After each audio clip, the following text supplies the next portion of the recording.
I just want to get into something that was very disturbing that's happened over the last couple of years. And I remember when we talked probably a few years ago, actually more than that, several years ago.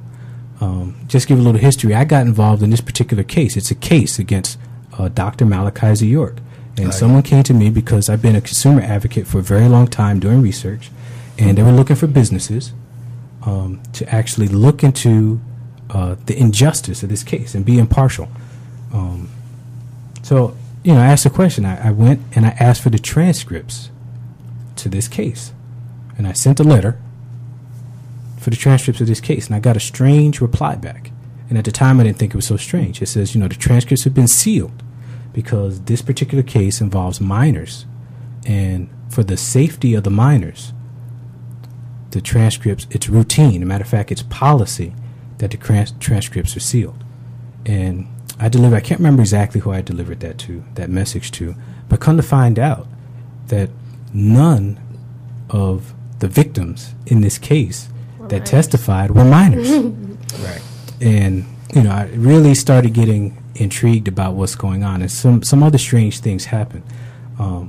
But to get right to the point, Dr. York has been convicted 135 years for two charges. RICO, which is what I really want to focus on, but RICO charges, which are basically kingpin charges, to sum it up in layman's terms, and then transporting minors across state lines for the purpose of having sex. Right.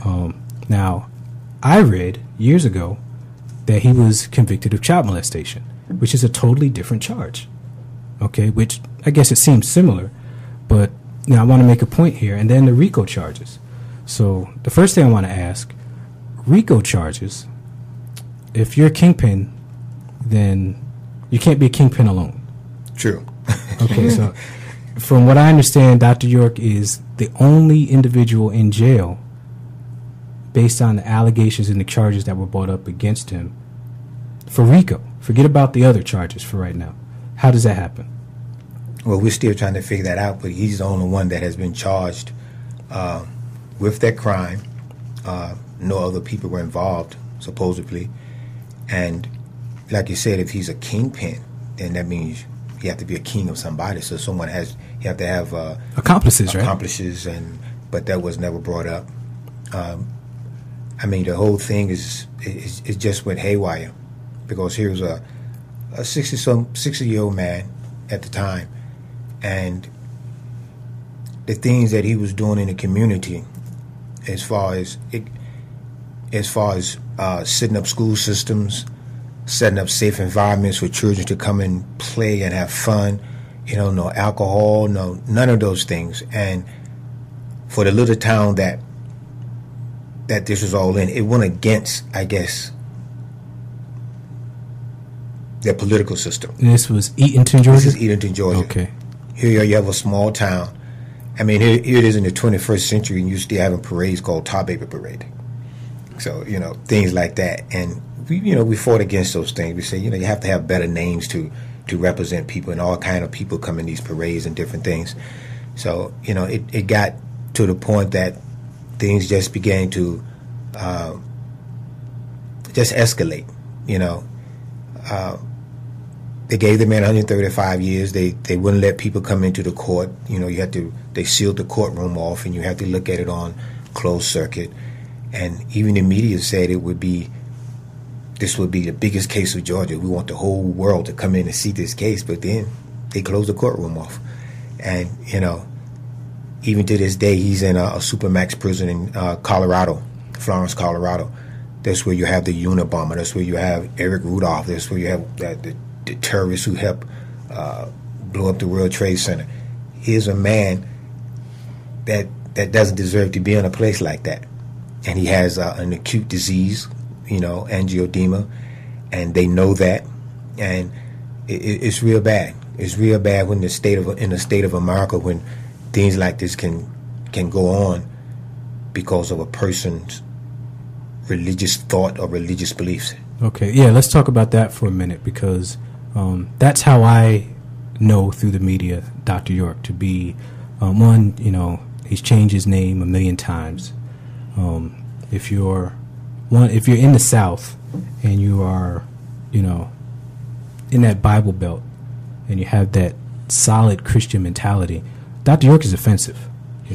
It's offensive to a lot of things that he wrote, and a lot of things that he said has offended a lot of people. Do you think, is it possible that because of that, that's why people haven't, come to his aid? Well, it's offensive to people that haven't taken the time to study. And as a man I've known him for over 30 years. I met him as a young man. I'm 60 now. And here's a man that has taken the time to study ancient languages, be it Hebrew, Arabic, Aramaic, cuneiform.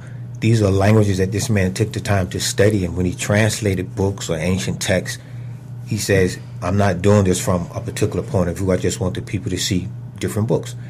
He took the time to translate the Torah. And he says, I'm not doing it from a point of view, but just let the people who have never had the opportunity to see the Torah and what it really means, or a Quran and what it really means. So it only offended those people that have never taken the time to study. Because, the things that we're taught here in America. Well, first, let me say something. Dr. York is a Christian. That's what people don't realize. I'm a Christian. And our church is called the Egyptian Church of Christ.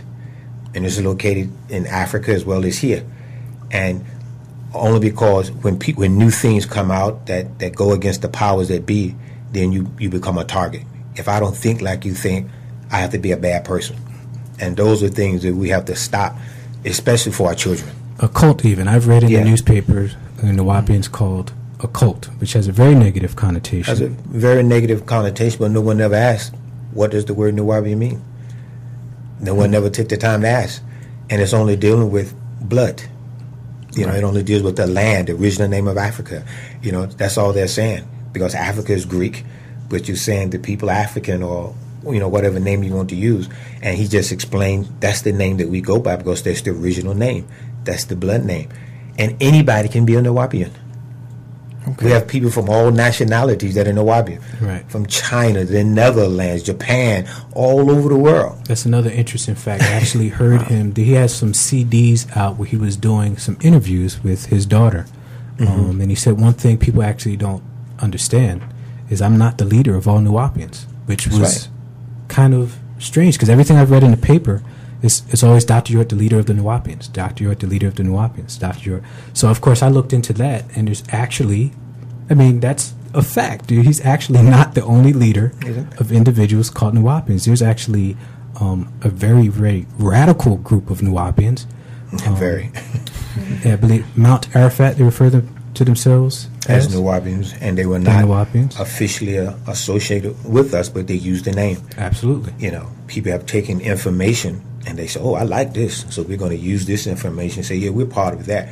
And they go do things like go against the government. They say things about other races or people. That's not what we teach. Right, which I've never known you. I've known you for several years, and I've never known you to do. Never known you to go against the government, to endorse anything like that. So yeah, that is just for the listeners that are listening out there. This is definitely an instance where I myself have experienced the fact that the media is portraying a picture of individuals or organization that's absolutely not true.